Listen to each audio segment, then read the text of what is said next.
I'm 20 plus years in the alternative investment space, and with firms such as Bank of New York, J.P. Morgan, Bear Stearns. I've been doing this for a little while, and I've had the pleasure over the past, call it 10 years of, co-teaching the alternative investments class at USC with Professor Schwartz, and he apologizes. He may join us a little bit later, but he's having some, he's had a couple of rough months, so he may join us a little bit later. But he says hi to everyone and apologizes that he couldn't join right off the bat. I've had the pleasure of teaching of working with him over the past 10 years at USC, whether it's co-teaching, guest lecturing, or as an adjunct professor. I've had the pleasure of, as he's developed and taught the hedge fund and alternative assets class at USC. I've also been a board member of CalAlts, which is the California Alternative Association out in California. Just a couple of quick housekeeping things tonight. As always, we have the session every Wednesday night, same time, 6:30 Pacific time. It's a little different I'm in Florida, so I'm in Central Time, Morgan. I know Morgan's on the East Coast, so it's a little bit later for her. I appreciate her joining. And we try to be cognizant. I know we've got Thanksgiving coming up toward the end of this month, so there won't be a class during that Thanksgiving week. But I did put out, and I sent to everyone kind of the finalized schedule of our speakers and topics and the dates. So I don't anticipate there being much change in that. But I put that out so everyone can kind of plan the next couple of months accordingly. Let's see. As far as housekeeping goes, just tonight we're going to have. We do reserve a little bit of time at the end for some Q&A. If you have a question, I know I'm sure Morgan's kind of flexible, and so if you have a question or a comment, during the presentation, you raise your virtual hand or put a question in the chat. We're happy. I'm sure Morgan's happy to kind of interrupt what she's doing and answer questions while they're fresh in your mind. Just a couple of disclaimers, like every week. Number one, from a technology standpoint, again, not the technical whiz, so bear with me if there are any technical glitches. Just bear with me through that process. And then finally, the things that we're going to discuss tonight are the opinions of the presenters, and again, should not be taken as legal or tax or investment advice. But I think we're going to have a great conversation, and we're very fortunate to have Morgan Salzman joining us tonight. She's the founder and managing partner of LQD Assets, and in that capacity, she runs. Yes, this is becoming kind of a topic. She runs 70,000 aging bourbon barrels, if I'm correct. Is that the right number? 70,000. That's a huge number, and she's out raising capital for that specific fund. She has a degree from University of Alabama in engineering. It's an engineering degree, but she'll tell us more about that. And she has a very deep passion for finance, and I think it's going to be an extremely interesting conversation this evening. Without ado, Morgan, just if you don't mind kicking off, but definitely, I thought one thing was really interesting that we were talking about is your background and how you got to where you are, and kind of your mindset as you went through from a very young age, your exposure to finance, and where you are today. How you built up all these the different things you've been involved in, and the list goes on and on. But if you don't mind, I'll turn it over to you.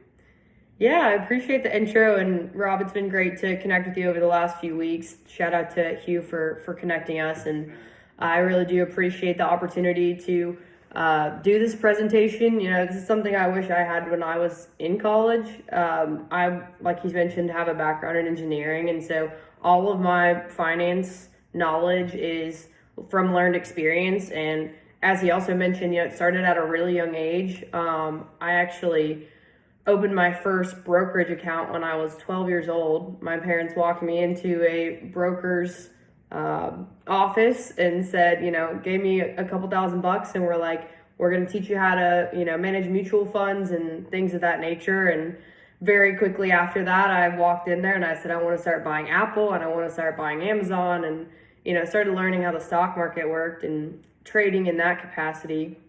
I've always had an entrepreneurial interest from a very young age as well. I've just always been very curious about that. My parents are both entrepreneurs, and, I didn't really know anything else, and, started pretty young. I think Rob shared with you all a presentation as well, and I think just so that we can see each other and talk and communicate, I'd rather keep it on the side and you can follow along on your own, and so we can interact. But if there's a preference to share my screen too, there's a couple slides that are probably worth it. Like I have some charts on here, and so when we get to those, I'll share my screen. But aside from that, I'll kind of just talk through things.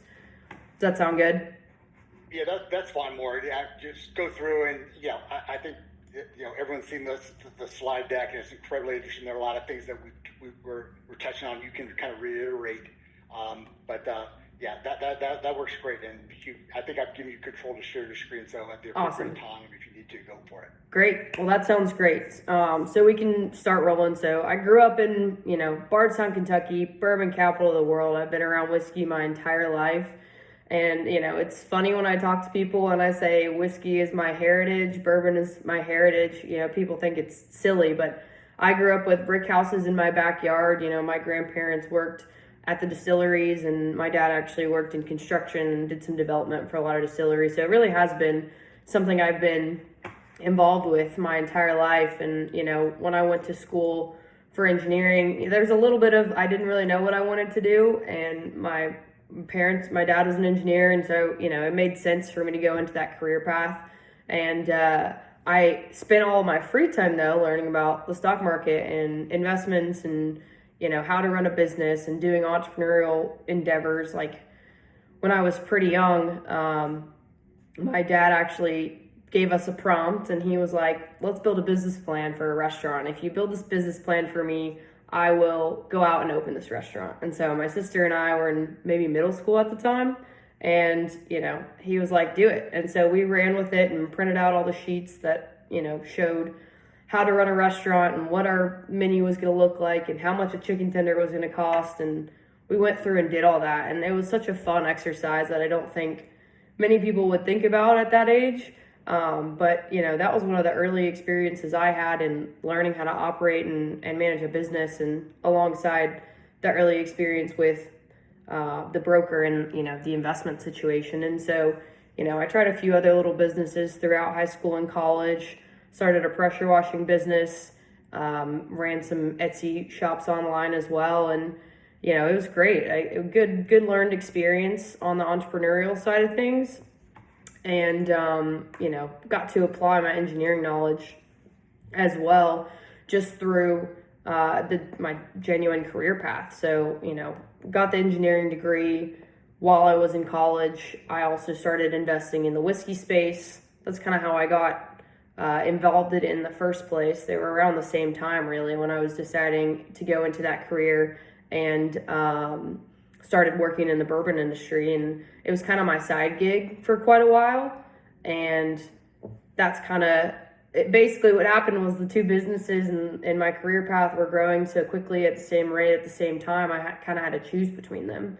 And so I ended up choosing to work in the bourbon industry, which is specifically an alternative investment class, which is how we have gotten here today.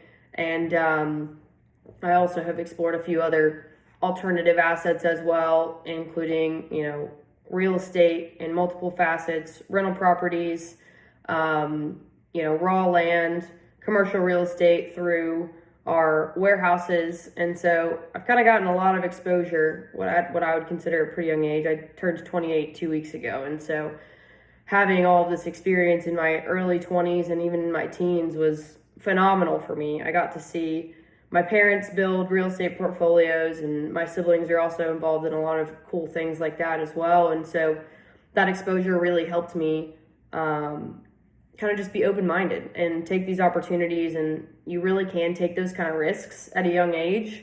And And, the advice I've always been given is if you have an idea, just start, take those first few steps, and, it'll snowball. And that's exactly what happened for me with my alternative investment fund.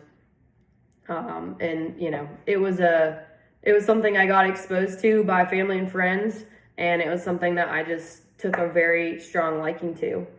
I also had a tenants in common account when I was in college with three of my dad, his best friend, and his two sons, and we would meet once a month and discuss which stocks we wanted to buy and sell.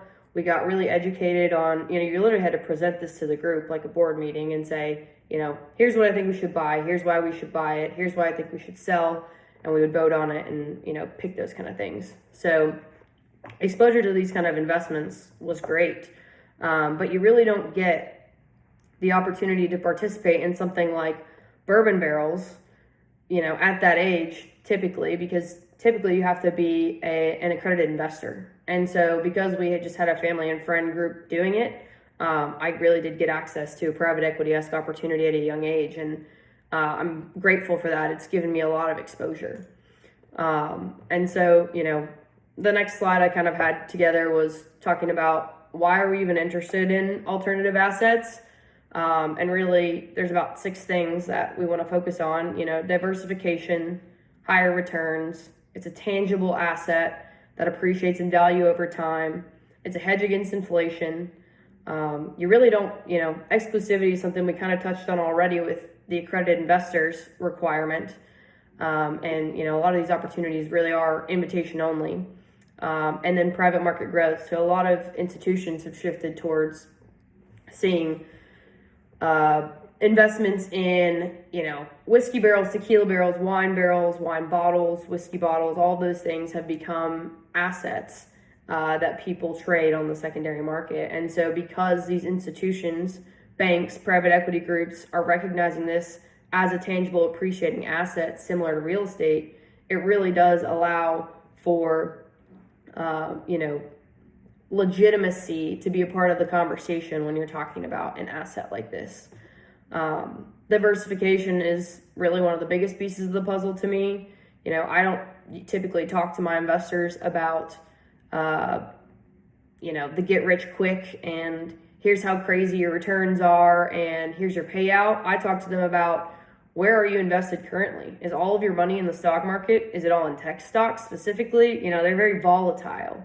And so it allows you to diversify your investments to have a little bit more stability. You really want to create a flat line or, a steady increase in your investment portfolio. And you can hedge against, market fluctuations when you have investments in your portfolio that operate on completely different indicators, market indicators. And so, for me, we'll talk about this a little bit later, but it's majority for me, real estate, commercial and residential, bourbon barrels, high yield savings account, and real estate, commercial. I think I might have mentioned that already, real estate, but commercial, residential real estate, and then a 401k that I have from my previous employer. So, having that diversification, when the stock market's struggling, your barrels aren't really changing in value. They're sitting there, they're appreciating in value, and you'll recognize those returns when you end up making that, the actual sale.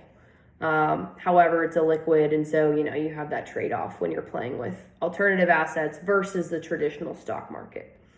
And so, are there any other examples? I think, Sam, you had mentioned you guys were talking about watches and maybe the cards of some kind. Did I hear that too? What are some other alternative asset classes that you guys have discussed or you're familiar with?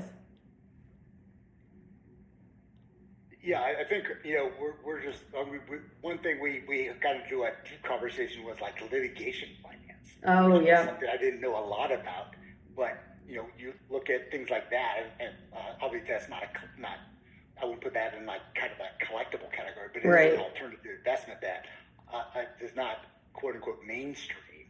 And I guess that was going to be I had a couple questions for you, but let me pick my question the right way. I mean, do you see a lot of adoption or interest in this from institutional type of investors now? So from like an endowment or a foundation that may have made investments in, like private equity, venture capital, maybe they've invested in, in raw land. Do you see a kind of adoption by the institutional side of it, or what do you see when you're talking to investors? Yeah, there are a lot of institutional investors that are involved. So everyone that invests in our fund is private investors, and we've been very intentional about that. That's really just a personal choice more than anything. But there are many institutions. There are banks that have collateralized loans on these barrels for a lot of people. A lot of investment funds, private equity is really deep in this space. And when we started doing this years ago, we were making 60-70% annualized return on investment because no one knew about the space except for us, in our homeland basically. And so, once private equity started to learn about that, now there's a lot more institutional capital coming in. And so there's also a lot larger distilleries coming online. And so there's a lot of financially backed institutions that come into this space, and family offices. A lot of family offices will diversify their wealth into this space. Similar thing for wine barrels and tequila barrels as well. The timeline's a little bit different. I've got that on a slide too that we can talk about in a second. But any other questions on that front? It's a very good question. No, I think Sam and I were talking about earlier about collecting and a lot of the things that are collectible that you didn't look at as you didn't have access to, you now have access to. So right. We were talking about cars, collectible cars. We were talking about sneakers. I had, like, my boss came in from New York and wanted to go to sneaker stores and find out when the latest sneaker release. Right. I was like, well, I've got like one pair of sneakers and it's got mud on it. I don't buy white sneakers because they get muddy. And then people, come in, like my boss apparently has 200 pairs of sneakers. I'm like, I don't know. Wow. Well, I've probably got 200 whiskey bottles on the shelf over there, so maybe we should start trading. Yeah.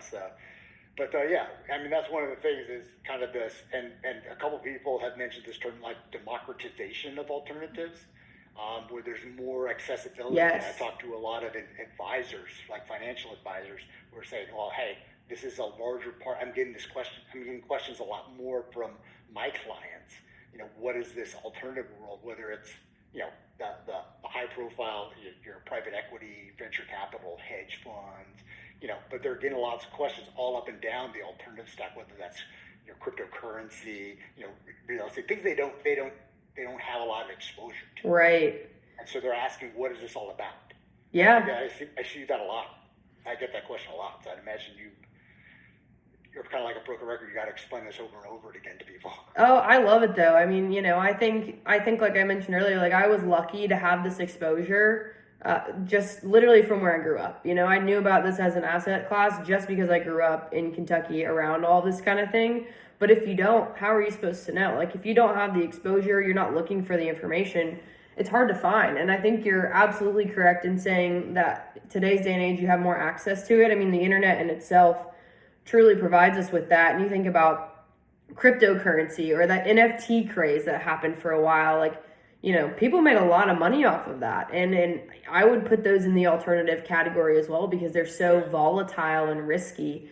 It's very much so high risk, high reward is one of the things that I focus on when I'm talking to investors about alternative assets. It's like, that's one of the biggest reasons you have to have accredited investors is because you're risking a lot. And, we can talk about that in a second too, and dive into why it's so important to have those protections for unaccredited investors too. Yeah, it's an interesting topic, at least to me. I think it's an interesting topic, and how have you personally seen the bar, and you can give your own dissertation on accredited investors, but the profile of accredited investors, do you feel that's it's coming down a little bit? Because I know the SEC just, added to the accredited investor rule, the experienced accredited investors. So suddenly if you have like your Series 7, you're considered an accredited investor. It doesn't matter what your net worth is, just because you have, or in theory, you have a knowledge of investments, and it doesn't necessarily take into account. Right. That's very true. That's very true. And when I first started this fund, I had a big soft spot for unaccredited investors because that's how I got my experience. And so it's very important to me to keep that opportunity open. However, the regulations around it are very, very strict. And so we have weaned away from that over time. But I think it's very important to educate yourself on it. And I think that, there's a little bit of fiduciary responsibility, if for no other term, to make sure that my investors are educated. And if they're not, it's my job to educate them. And, it's a moral compass to make sure that they know what they're doing and they understand the risks.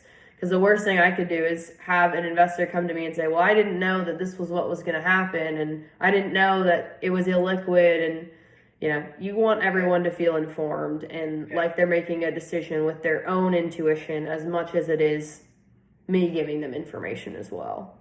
Yeah. And that's interesting you mentioned that, the kind of the liquidity risk, because we've talked about that a lot. Obviously, that's one of the differentiating factors between traditional investments and alternative investments is that liquidity. Right. So what's the liquidity profile that you talk to your investors about when it comes strictly to the bourbon, to the investments you're making in the bourbon fund or the warehousing of bourbon?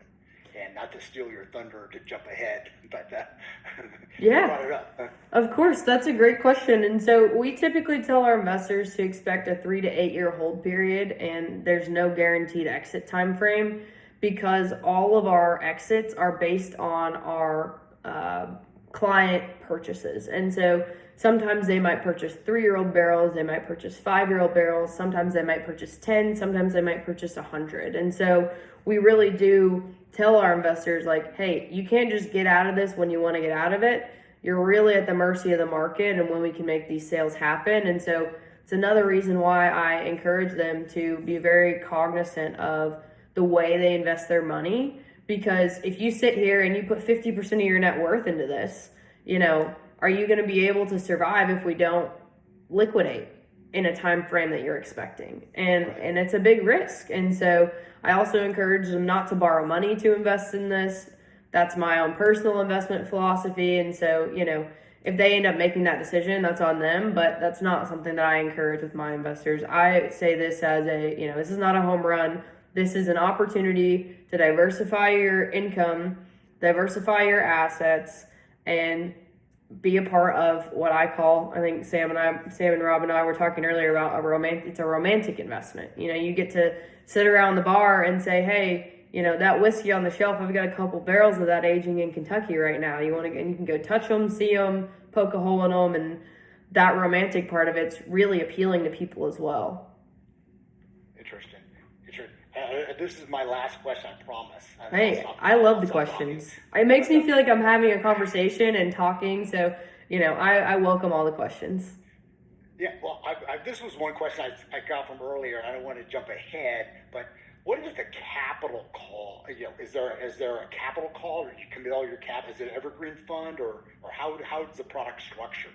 Yeah, so are you committed like a private equity style where you're called for capital at various times, or? So we will put a subscription agreement in place, which I don't think I have this written anywhere, so this is helpful. But we put a subscription agreement in place, and on that subscription agreement, you commit to capital calls annually for 4 years. And so usually about 6 months prior, I'll tell you, hey, here's our capital call date. Make sure you have your funds ready to put in. And so we'll purchase the barrels.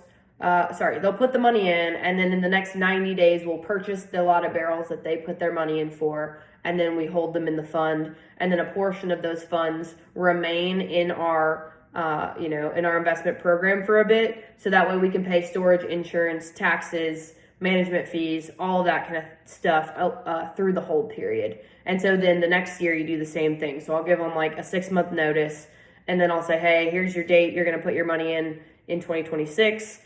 Prepare for that.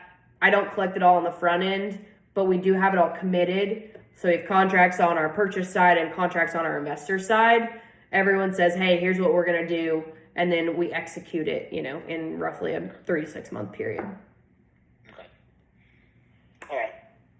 I promise I'll stop to ask questions. Hey, I love the questions, like I said, and interrupt anytime, and I'll make sure to pause and make sure we leave room for that too. But the next slide I had was really talking about how do whiskey barrels fall into the alternative asset category, and diversification. It operates on uncorrelated market indicators, which really is consumption rates, and when times are good, people drink. When times are bad, people drink even more. People like to celebrate. People like to, unfortunately, drink when they're sad too. And so there's pieces of the puzzle that allow for a variety of economic conditions to contribute to that. And, right now, the industry is seeing some fluctuations with the tariffs. The Canadians are not very happy with us right now. There's a government shutdown. And so it's definitely a hard time. But things are leveling out, and we're seeing a lot of stability come back. And even in that case, we're still seeing barrels appreciating at returns that outperform the S&P. And so, again, that's where I go back to the diversification play. And, it's time in the market, not timing the market. And that's something that you can apply to pretty much any investment. The higher returns, we kind of touched on that a little bit. Aged spirits continue to appreciate in value until they are dumped out of the barrel. The only exception there, which it's not technically a spirit, it's just wine, but wine barrels stop age in the bottle. Their aging process is really in the bottle. They have 2 to 3 years where they age in a barrel, and then once it's in the bottle, that's when it starts getting that true aging value that you see with wine, where spirits are typically aged in the barrel. Once it's dumped, the appreciation value goes away or stops until you get to the super exclusive, Pappy Van Winkles and those super exclusive releases get you back into that, appreciation again. And that's an interesting topic in itself. Hedge against inflation, like any investment you're in, it's going to continue to appreciate in value. Even when the dollar changes, you really are still getting some appreciation out of that. And, exclusivity, we've talked about that a little bit. Private market growth, we've touched on that one too, in terms of, institution funds, family offices. A lot of private money is very interested in this category because it is an asset that continues to appreciate in value. It's very similar to real estate in that sense because, a little bit of a lower barrier to entry, a house, I don't know where you guys live, what it's like, but here an average house is probably $250,000, $300,000, and you don't have to pay that much to start with a barrel. It's just a couple thousand. But Sam, I see you have a hand up. Yeah, thank you. I'm curious, do you kind of see a maximum size that you could manage in terms of money to be able to kind of still, whether you're kind of just buying a little bit of everything or whether you're still trying to pick spots, but where you're not kind of forced to be making investments you don't want just because you have money that you need to invest? So let me see if I can repeat your question first. So you're asking if there is kind of a cap where I think I would be spending money a little bit just because I have it?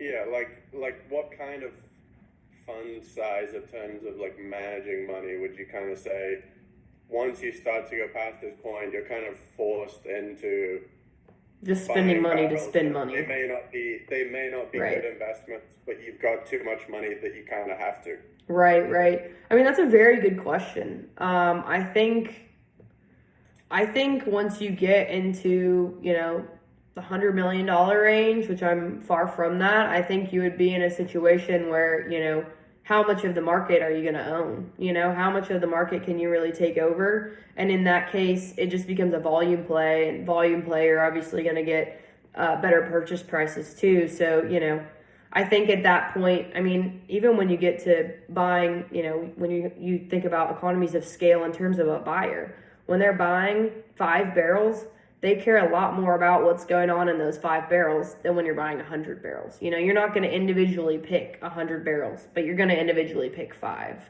So I think that economies of scale in general would really run that circle pretty hard.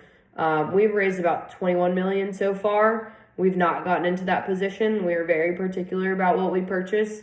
And part of that is because of our experience. And, I'm the owner operator of this fund. I don't really have a board of advisors over my shoulder telling me that I need to spend money. So I really do get to make those decisions. And I've turned away millions of dollars worth of institutional capital because they don't want to operate under the same, parameters or even ethics that I do.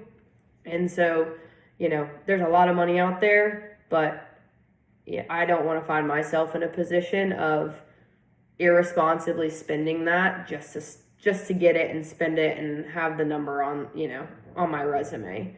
So I've been very cognizant of that over time.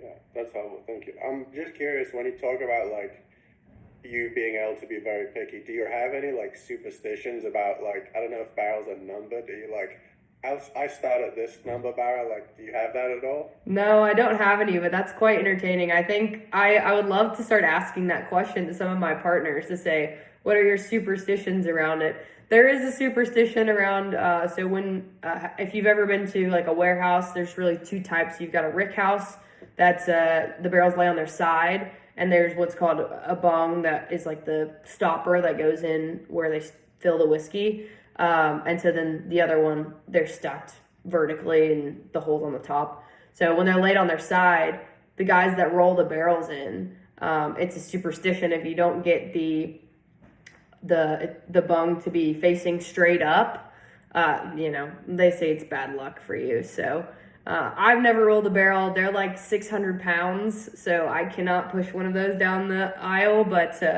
there's some big guys out there that do. That's good. Thank you. Yeah, of course. It's quite entertaining when you can get into the warehouse and see all the stuff they've got going on. It's still very, very old-fashioned. Well, I'll keep going through the slideshow, but keep asking the questions. I love the conversation. So the next one that I had up was really, I think I want to share this one and we can talk through it a little bit, but it's about other alternative asset classes and kind of, comparing them. And I think it's a good one to share just to kind of look at. I sent you the request, Rob, there we go, to share. So I'll do this. Yeah. Awesome. It's coming up now. Got it live. I'll scroll Yeah, through. Okay, so different types of barrel investments, basically, or alcohol investments we'll talk about. So when you look at barrels, it's the aging asset. That's what we talked about when we're talking about staying in the barrel. As long as it's in the barrel, it's appreciating in value over time. So you've got tequila barrels, whiskey barrels, bourbon barrels, and wine barrels. And so wine barrels are a little bit different because they don't stay in the barrel as long, and they really get their aging once it gets put into the bottle. But you can really see there's a pretty standard return that you're looking at for any of these types of investments. And so I would say on average between all of these you're looking at roughly a 10 to 20% return. And so talking about the liquidity of it, you're looking at the tangible assets of the barrels. It's pretty moderate in terms of liquidity because you're sitting here and you got to have somebody to buy them. You can't just get rid of it on the open market. Although there are marketplaces that are coming online. I think there's 3 main ones that are open right now. So that's helping with it. It's helping with visibility. It's helping with liquidity. And really it helps the brands to kind of compare the pricing that's out there on the market. It's helping standardize and, for lack of a better word, turn it almost into a commodity and have a standardized marketplace rather than this private marketplace that's really hard to manage, compare. It's all about the data that you can collect yourself. And so that's bringing a lot of visibility into it. In terms of the hold period, bourbon barrels, 4 to 10 years. Whiskey barrels, when you go overseas to Scotland, Ireland, they hold their whiskey for much longer. You'll often see a 20-year Macallan or something like that. And really that's because their aging climate is so different. Here in the States, particularly in the central region, or the South Central region, you really get the hot and the cold. You get the 95-degree summers and you get the cold, 10-degree winters. Whereas over there, they have a much more moderate, colder climate. So you don't get the expansion and contraction that you get with the climate here in the U.S. And so the barrels take a lot more time to breathe and get that flavor into the whiskey. So it just takes a little bit longer, and you commonly see those be quite a bit older. And because of that as well, when you see bourbon barrels that are really old in that 15 to 20 year range, they usually are very oaky. And so that profile, it's just because of all that expansion and contraction that you get. So now I'm getting into the non-financial side, really the whiskey side of things, but I think it's pretty entertaining to learn about. And so, this is just a good little sheet to kind of show you the difference in the different types of barrels you can invest in, and also the difference between like the collectible side of things and the actual tangible asset. Because the collectible side, once it gets put in the bottle, you're really trading that on the secondary market, and that's where you have to wait, say 10 years, and then you have a unique Pappy release that you can turn around and sell for twice the price, or you could have something that just flops and it just is the same market value as it was when you bought it. So that's a game you get to play. It's a lot riskier. I don't really play in that game. I would rather have a trophy on the shelf than sell it myself. Because it's always fun to have something to celebrate with. So that's kind of how I approach that side of things. Is there any questions about collectibles versus the assets by any chance? Well, there is. I do have one more question. Yeah. And this is a very interesting slide, but you touched on it a little bit. I mean, what's the conversation with your investors between an investment and then the collectible side when it becomes collectible? That's fair. So, there's a piece in the middle that we haven't even talked about yet. So there's the asset investment, there's brand investment, and then there's the product investment, which is where you're trading, like, going to the liquor store and buying it. And so, when you're talking about the asset, it's very stable. You're going to continue to appreciate. You can hold through fluctuations in the market, and it's going to continue to appreciate until you dump the barrel. Then if you invest in the brand, instead of the asset of the barrel, you actually invest in the brand. Your return profile is much higher, but your risk profile is also much higher, because it's like 95% of brands are going to bust. 5% of them make it to a $10 million exit and get acquired by, a conglomerate. And so you might get 45% annualized return on your investment in that case. You might get a 10x return. One of those, whatever it ends up being, could be 10 years before you get that. It could never happen. So you're playing a risk game when you're going through these different avenues of investment in the whiskey space to kind of, you just pick your poison kind of. It's like, what tickles your fancy? How risky can you be?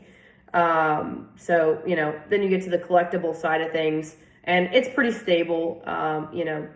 You get on the Facebook pages and you see people trading bottles all the time. But it's, again, very similar in that case of, you're going to either hit it big and you're going to have something that's going to be worth a lot of money in 10 years, or you're going to sit with the bottle that you just get to look at on the shelf and enjoy yourself. Yes, my last question along those lines. I don't know how to ask this question, but I was just reading an article the other day about obviously all the celebrity investment, right, when they're launching their own tequila company. Yeah. So have you seen that in the bourbon space? Is that something is that a phenomenon you think might be coming, or absolutely, or that storm, or is that something that's existing? Absolutely, it definitely exists. So Steph Curry has his own brand. Beyonce has her own whiskey brand. Who else? Brothers Bond is the two guys from Vampire Diaries. I don't know if you've seen that TV show, but those are two actors that have that. There's a lot of celebrity brands in the space, and I think it does very well. I think the celebrity brands really do take off because they have cult followings. But you can have cult following brands without a celebrity attached to them as well. It's just a little bit of a path of least resistance too. And I think Peyton Manning is involved in one called Sweetens Cove. I think it's Peyton Manning. I know it's some NFL player. But there's a lot of them out there. I think the tequila ones, you just see like Pantalones, I think, is the one with Matthew McConaughey, and then there was George Clooney, I think, did Casamigos, right? So, and you see those, billion-dollar exits. There are definitely those in the whiskey space. It's just they may not be talked about as much. Tequila is a big topic of conversation right now. With Mexico and tariffs and all that kind of stuff, it's becoming complex for sure. Gotcha. Well, cool. Well, I'll stop sharing again for a little bit and talk through the next couple slides. So the next slide I really had was talking about accredited investors. And have you guys touched on, the qualifications and things for accredited investors, or should I run through that? We've talked a little bit about it, but run through it anyway. Okay. It's always good to have it continually repeated, because I think it's an important topic to discuss when you're talking about, who's going to be investing in your funds and what investors or allocators you're going to be going after. Right. Yeah. And when I started doing this, I didn't even know what an accredited investor was. Like, when I say learned experience, I truly mean learned experience for everything for me.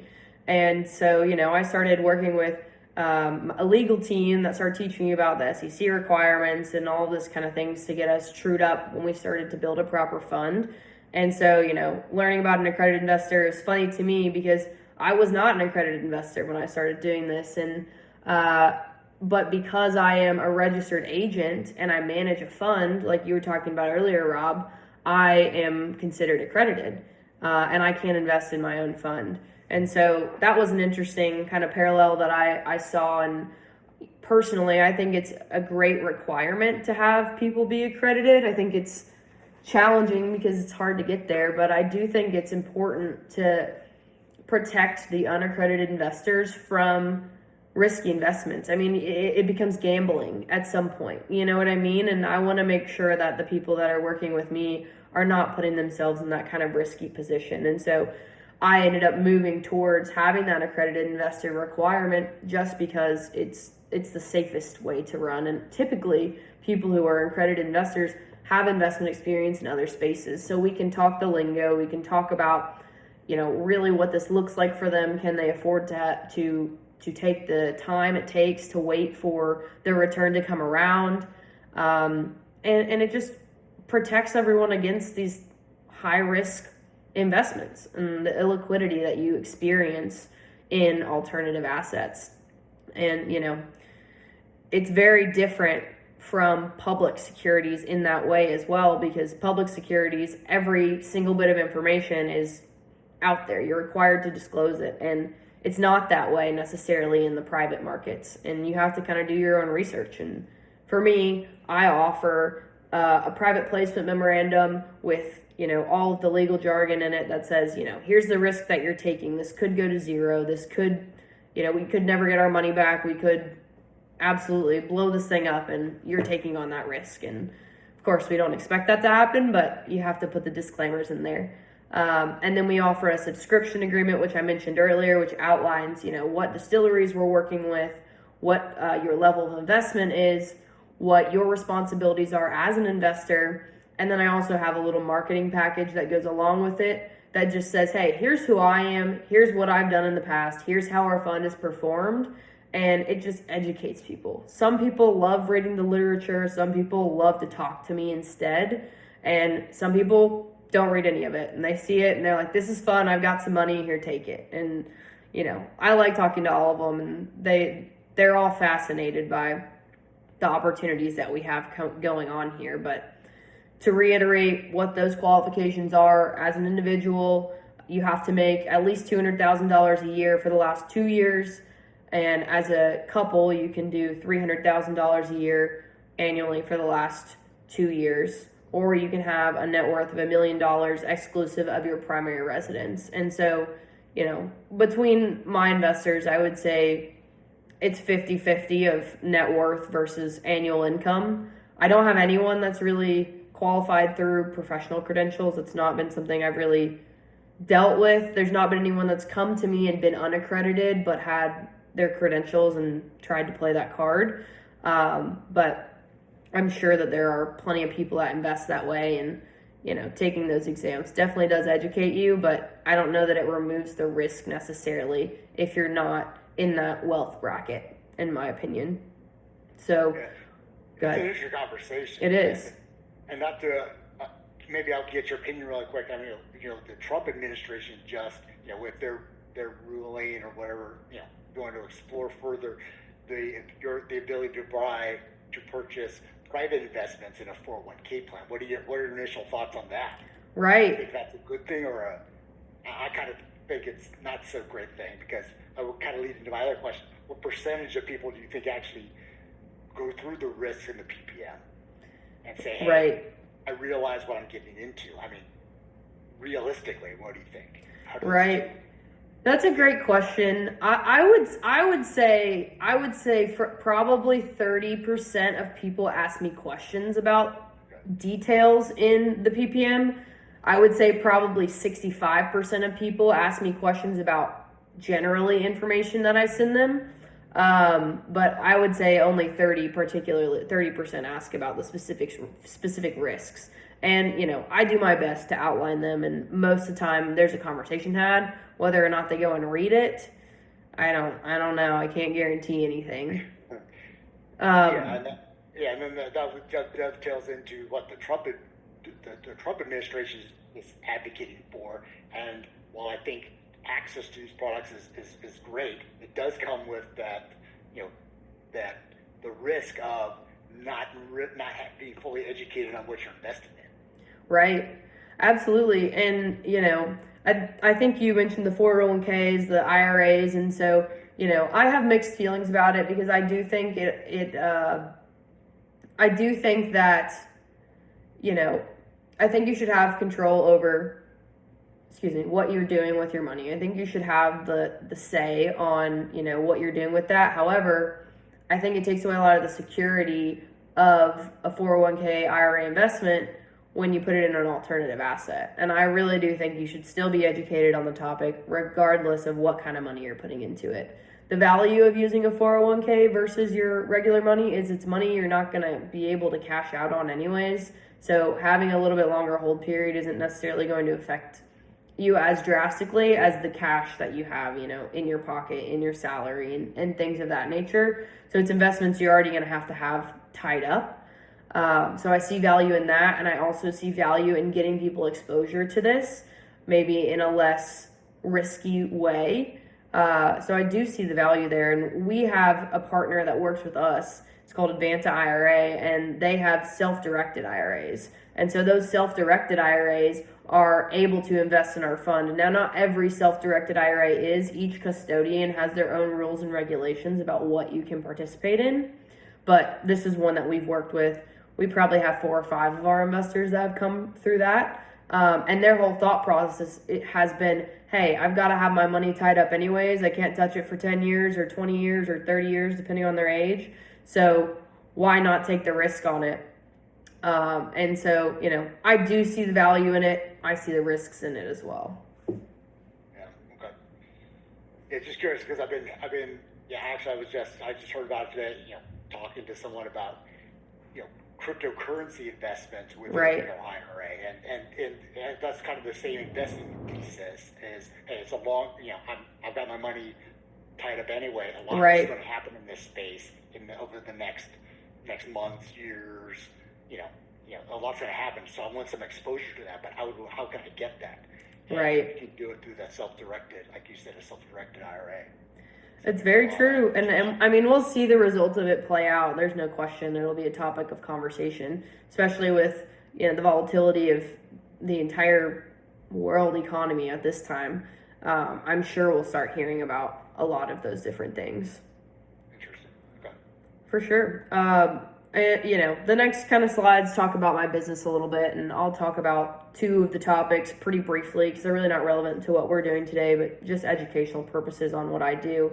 So we talked about we've got some warehouses that we age our barrels in. We've got about 70,000 barrels that age in our warehouse today. About 13,500 of those we own ourselves. The rest of them we store for other clients. And so that's a great piece of our business that I actually got to help develop those projects before I left my engineering job. So that was a pretty cool crossover episode for me. And it was the last project I actually did before I jumped ship. So super fun for me, and managing a warehouse is very similar to self-storage or something of that nature. So great investment on that front. And that is the commercial real estate portion of my portfolio, is our ownership in our warehousing space.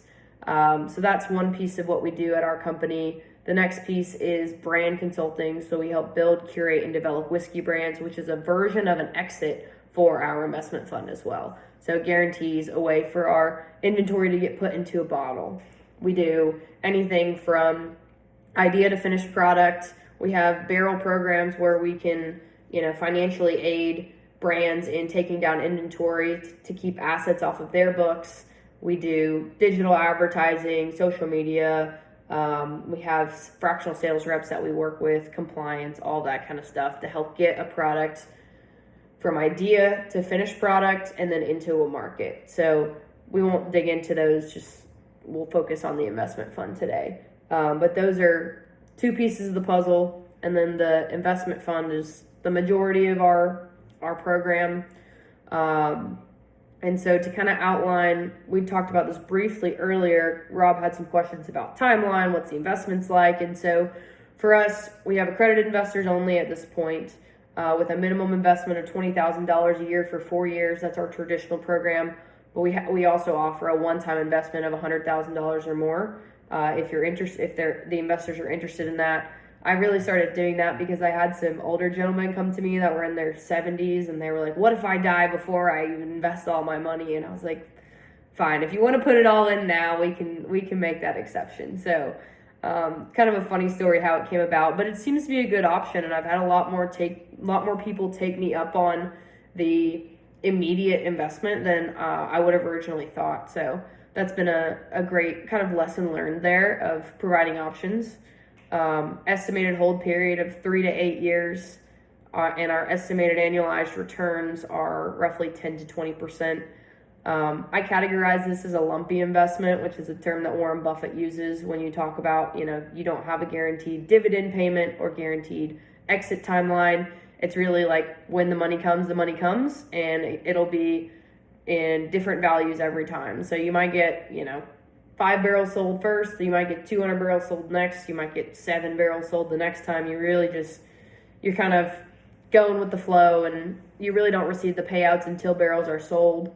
Sales are distributed based upon your prorated share of ownership of the barrels, and everyone has, a set amount of barrels, but they're not assigned necessarily barrel numbers. And one of the cool things about this investment as well is you do get to claim capital gains versus ordinary income.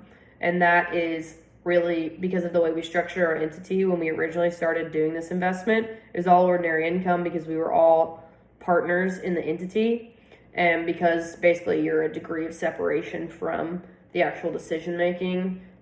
There's some legal jargon of that makes you be able to claim capital gains. And that's been a huge benefit for my investors because they are such high net worth. They, that could take their tax bracket and cut it in half on this kind of investment. And so it's been pretty substantial for the investors that started with us in the beginning and are now getting to experience that. Any questions on that side of things? I have an unrelated question. But Yeah.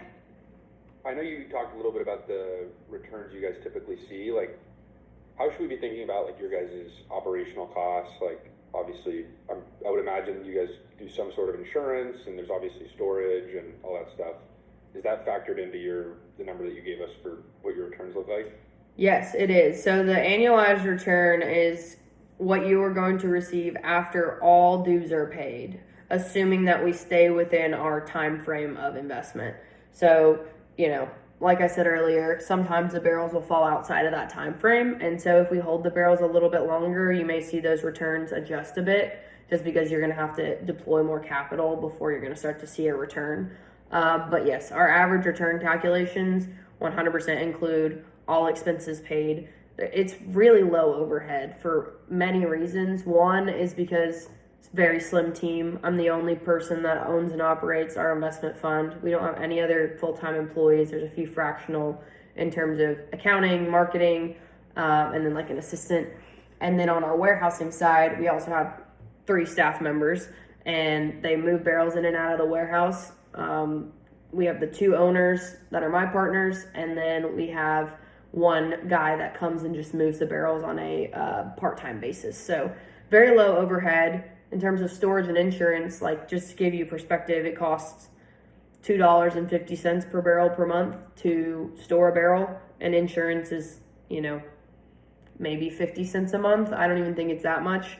It's really 52 cents per $100 worth of barrel value a year. If you want to do the calculation, you can, but it's pretty cheap.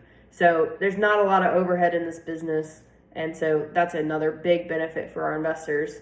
And if you look at somebody like me versus some of my competitors, they have massive sales teams and operational teams that they have to manage, and so their overhead is going to be much higher. So they might offer lower returns than I do because that overhead is so much higher. I mean, it's probably 4 to 5 times what ours is at our company, just by sheer size. Is that I'm curious, so you touched on a bunch of different types of like wine, tequila. Is the overhead like kind of standardized across all those things, or is that unique to what, like bourbon and whiskey? They're all of the same overhead will apply. What the costs are, I'm not sure. I don't have investments in the tequila side, and I'm not as familiar with the operational or logistical side of the wine side of things. But I would say they have the same categories. If those numbers are the same, I wouldn't be able to speak to that necessarily. Thanks. Of course. Great questions. So I'll skip through. We've kind of already covered, our current program statistics and how we present this opportunity to investors, and talk about the structure of funds. That might be the last thing that we get through before our time is up here. And then we can spend some time asking some questions. But, we talked about the private placement, and registration exemptions, because we're not a public company, and so we're all in the private market. So you really do have to register basically as an exempt security with the SEC. Our registration is all under Regulation D. There's a few different categories of that, and I'll share my screen on the next slide in a second as well to be able to talk through what we've done and what those categories really look like. But the purpose of these exemptions is to define who you can market to, how much money you can raise, and what level of investor verification is required to participate. We utilize, the private placement memorandums and subscription agreements to help standardize and put some contracts in place, basically, so that everyone understands what they're dealing with, which we've talked about as well. So I'll share my screen and talk about the fund size. Let's see.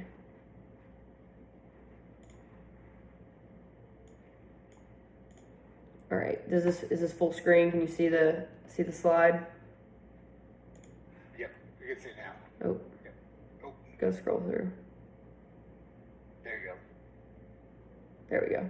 Okay. So there's 504, 506B, and 506C. Those are the 3 that we've participated in. And so you can kind of see here, it limits your capital raise. If you do a 504, you can always do accredited investors. It doesn't matter what category you participate in. But in order to do unaccredited investors, there are limitations. And really the limitation on unaccredited investors is you cannot solicit for them. So if you have a 504 or a 506B open, a fund open in either of those categories, you're not allowed to solicit, because it's illegal to solicit unaccredited investors. And really it's the things we talked about earlier, where you want to protect their knowledge, and you don't want to be pulling them into something they're uneducated on. And so I think that's the main topic to talk about in terms of the difference between them. And the capital raise is important too, but for us, we don't typically call more than 10 million in a year anyways. It's usually around 5. So it's not something we've really had to deal with, but it is important to make sure that you're following the rules. And once you get to the 506C, that's really where you can start soliciting generally. And you do have to verify your accredited investor status. Typically, I make them send in a letter from their accountant or their financial advisor that states they're accredited, or I make them send in financial statements of some kind. And typically that, accomplishes it checks the box. And I just have to have that on file in case I get audited. Any questions about this?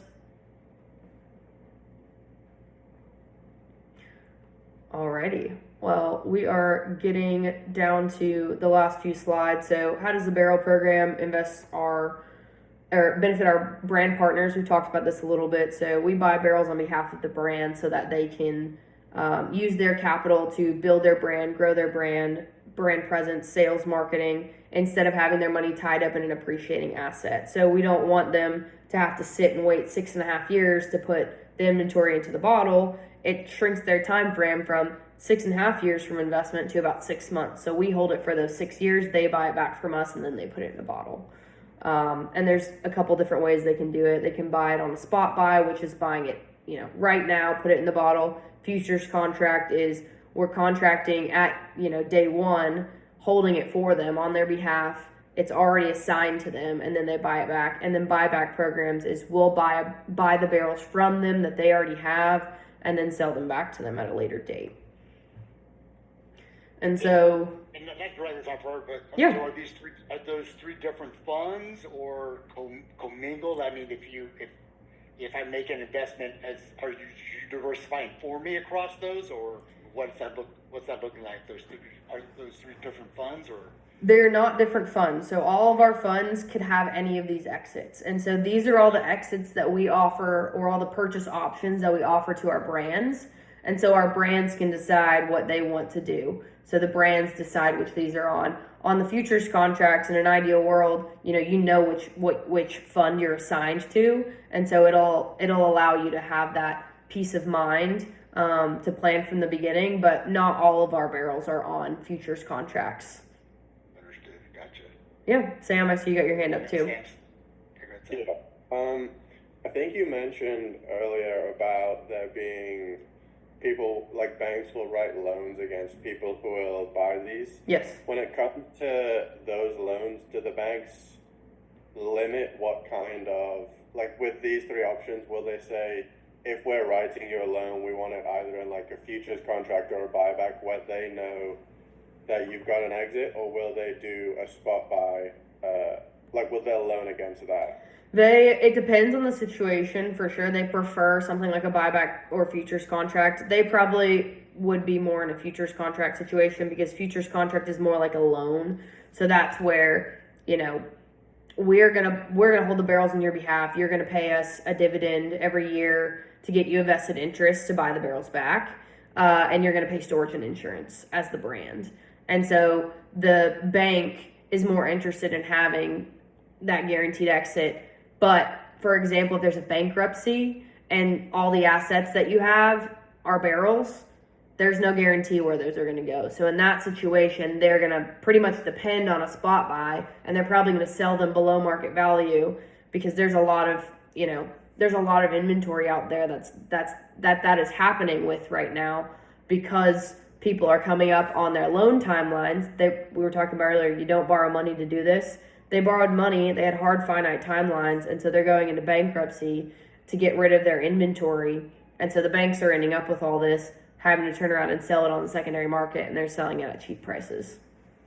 Does that make sense? Do you get kind of, I guess from how I'm understanding what you're saying, like the opposite, where you may write a futures contract to a brand to buy them in 6 years, but in 4 years' time, that brand has gone bankrupt, and then you're kind of having to look around and eventually sell it spot, I guess? Or yes, that's exactly, yes, you're 100% correct. That's what would happen, but you have to think about it like this.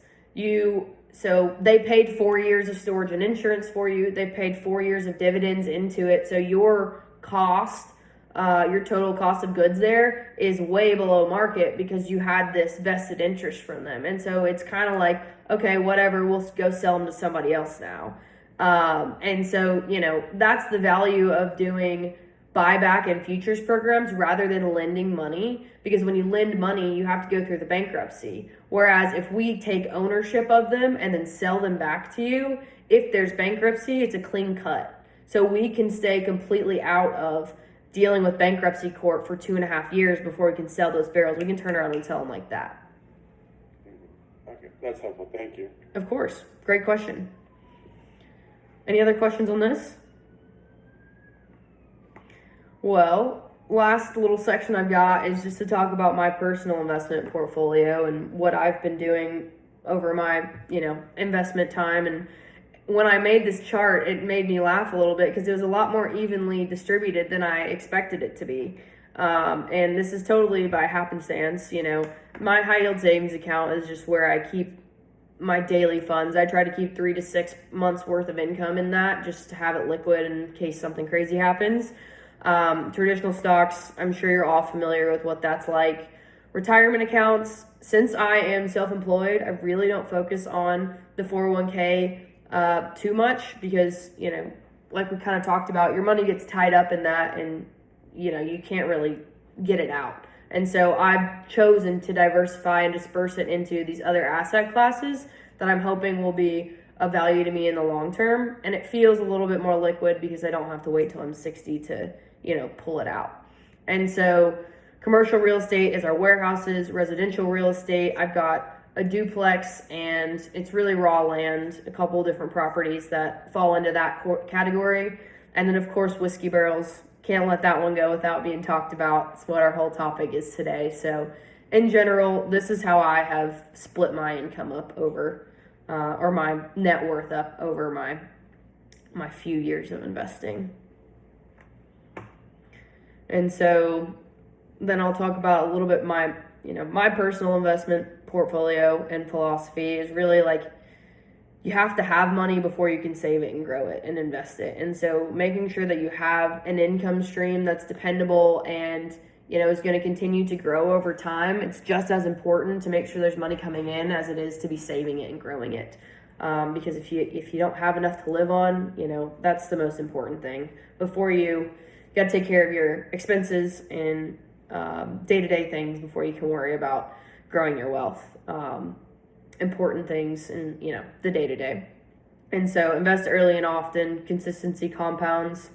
I think that's one of the basics of investing, and it is very, very true. Like I said, I was lucky to get started so young, and I've seen the efforts of compounding. I mean, my portfolio now has been compounding for 15 years, and it's growing at a more rapid rate than it was when I started.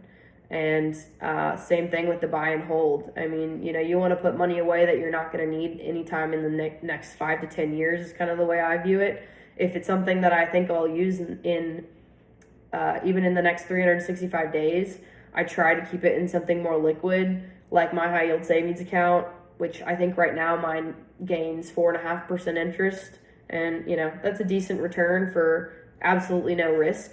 So I always kind of try to keep that in mind when I'm making those kind of investment decisions. Even when it comes to the stock market, you want to be benefiting from long-term capital gains and not short-term.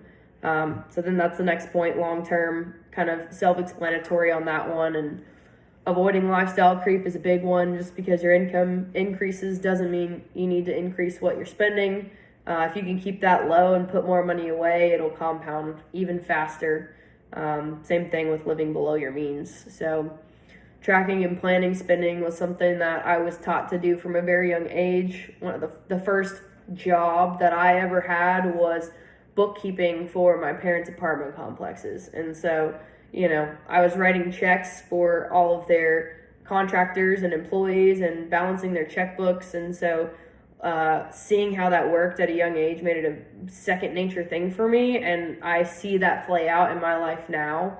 And how well I manage money and how aware I am of my finances as well. And diversification, another big topic for the day. So multiple streams of income can protect you against recessions or losses in your different markets that you experience. And,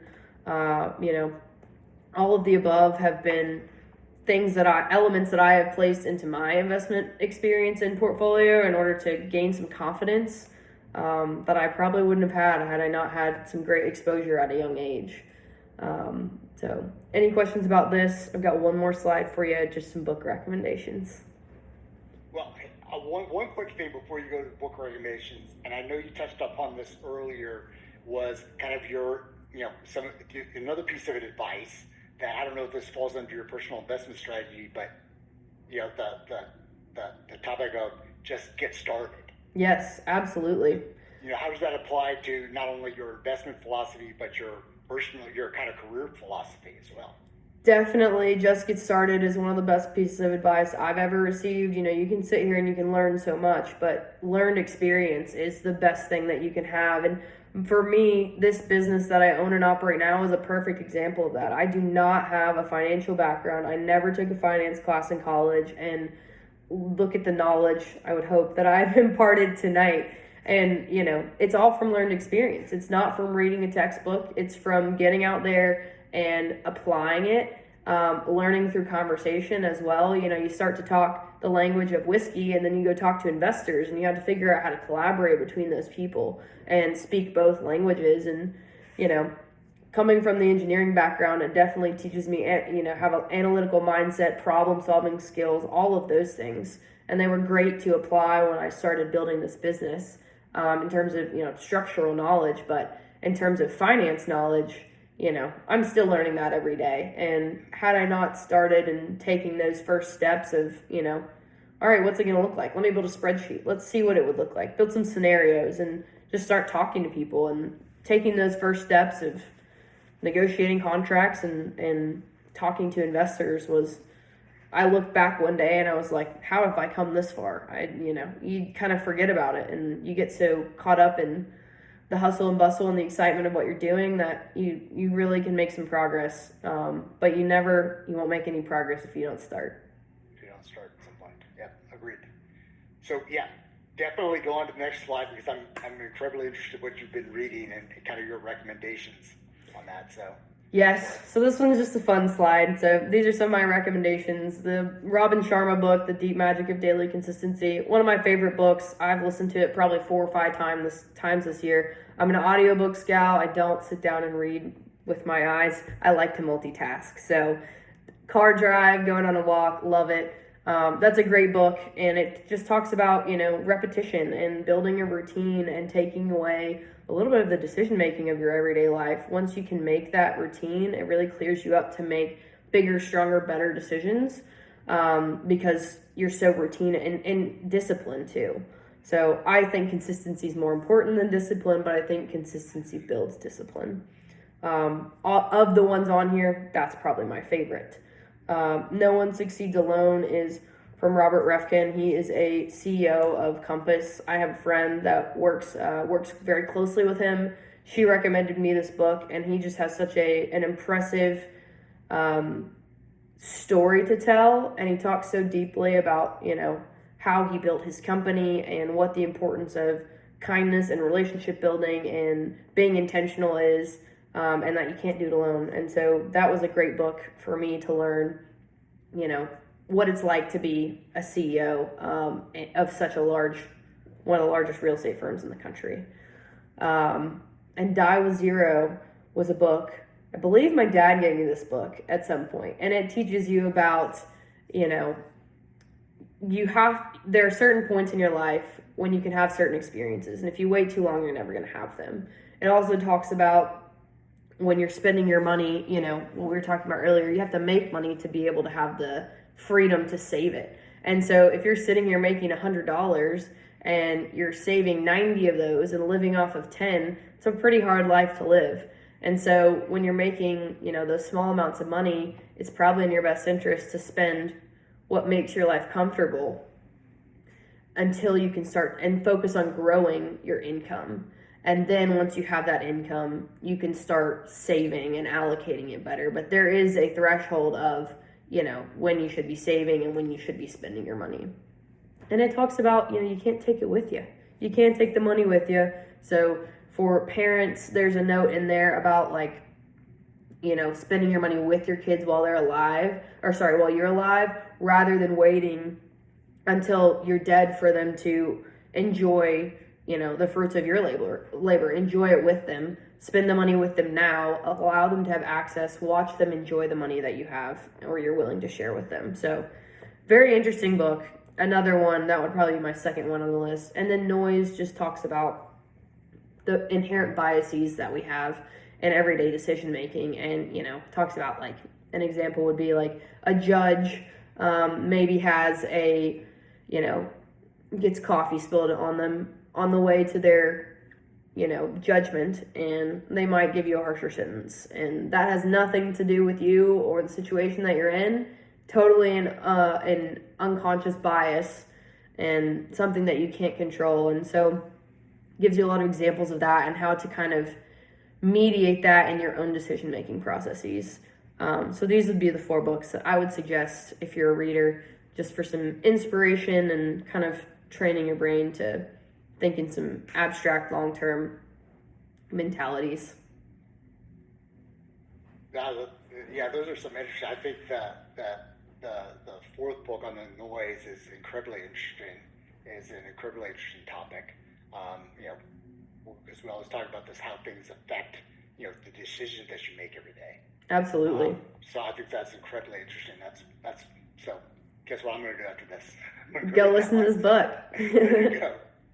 But well, hey, listen. I think the risk we always run is that you have a lot of information to impart, and we don't. You know, the risk we run, we just don't have enough time to get through it. So, right. You know, I value. You know, thank you so much for your time. And if people want to, if students want to reach out to you and ask you a follow-up question or two, you know, what's the best way for them to do that? Yeah, you can reach out to me on LinkedIn. I'm public there, Instagram, anything. I'm happy to share my email address as well, or Rob, you can share my contact information with them as well. I'm an open book. I'm happy to be a resource. Any questions you have, or if I can help introduce you to people, I'm happy to do it. Well, awesome. Well, thank you so much. I mean, again, thanks for your time. I know it's getting late over there, but I know you didn't get through all your drinks there. But hey, this has been talking, great. So. This has been great and very exciting. Like I said, I wish I had a class like this when I was in college or taking courses still, and it's something that I'm pretty passionate about. So hopefully you learned a lot and had a good time. Well, yeah, we did learn a lot. I've got one other page of questions I'll have to ask you some. Oh, yeah. So. We'll do it. We'll make it happen. But, Morgan, this has been delightful. You are really impressive. Thank you very much. I appreciate it. So I really think you need to get on a speaker circuit and talk to people about everything from how you grew up. That is so impressive. A lot of parents don't go there. Right. So there's something about your upbringing that worked so well for you. At least that's what it looks like. Yes. I'm not taking away from you who you are, because like I said, you're very impressive. But it's really great to see. I appreciate that. Good luck with everything. Thank you. Thank you. Well, Morgan, thank you so much for your time. And again, if anyone has any follow-up questions or something comes to you, you know, feel free to reach out to myself or reach out to Morgan directly. And thank you so much for your time. I really appreciate this. Great, of course. I'm happy to do it. It was great to meet you all. I hope you have a great night. You too. Thanks. I'll talk to everyone soon. Thank you, Morgan. This was great. See ya. Thank you all very much. Thank you, guys. Hey, Rob. Oh, hey, what's up?